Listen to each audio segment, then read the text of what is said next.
റഷ്യയിലെ മോസ്കോയിൽ IS-ൻ്റെ ഭീകരാക്രമണം. 62ഓളം പേര് മരിച്ചിട്ടുണ്ട്, 100ഓളം പേർക്ക് പരിക്ക്. ഒരു മ്യൂസിക് ഫെസ്റ്റിവലിനിടയിലാട്ടോ സംഭവിച്ചിരിക്കുന്നത്. ഒന്ന് ആലോചിക്കുക, ഒന്നും അറിയാത്ത 62ഓളം പേര്. ഒരു തരത്തിലും ഇത് പൊട്ടിച്ചവന്മാർക്കോ അല്ലെങ്കിൽ ആ വിഭാഗത്തിനോ ദൂഷ്യം ഉണ്ടാക്കാത്ത 62 പേരെ ഇപ്പോൾ മരിച്ചിരിക്കുന്നു, 100ഓളം പേർക്ക് പരിക്ക്.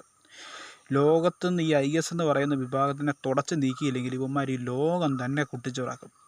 ഒന്ന് ആലോചിച്ച് നോക്കി, ഇവന്മാരെ നടത്തുന്ന ഈ ആക്രമണങ്ങളിലൊന്നും അറിയാത്ത, ഇതൊന്നുമായിട്ട് യാതൊരു തരത്തിലും ബന്ധമില്ലാത്ത, അല്ലെങ്കിൽ ഒരു തരത്തിലും ഒന്നുമായിട്ട് ബന്ധമില്ലാത്ത കുഞ്ഞുങ്ങളടക്കം പൊട്ടിച്ചൊക്കെ ചാകുന്നുണ്ട് ഇവന്മാർ കാരണം. ഞാൻ പറയുന്നത്, എൻ്റെ അഭിപ്രായത്തിൽ ഇങ്ങനെയുള്ള കുറേ വിഭാഗങ്ങളുണ്ട്, ഇവന്മാരെയൊക്കെ ഉന്മൂലനം ചെയ്യണം ഭൂമിയിൽ തന്നെ. അല്ല കുഴപ്പമെന്നു വെച്ചാൽ ഇവന്മാർ എനിക്കൊന്നും ഇവന്മാരില്ല അവിടെ പൊട്ടിച്ച് തീർത്തിട്ട് ഇവന്മാരവിടെ ഒറ്റയ്ക്ക് ജീവിക്കാനുള്ള കണക്കൂട്ടിലാണ് എന്നാ ഉദ്ദേശിക്കുന്നത്. അങ്ങോട്ടും കൂടി കൊന്നു തിന്നിട്ട് എന്ത് നേടുന്ന ഇവന്മാർ? അല്ല, എനിക്ക് മനസ്സിലാത്തൊരു കാര്യം കേട്ടോ.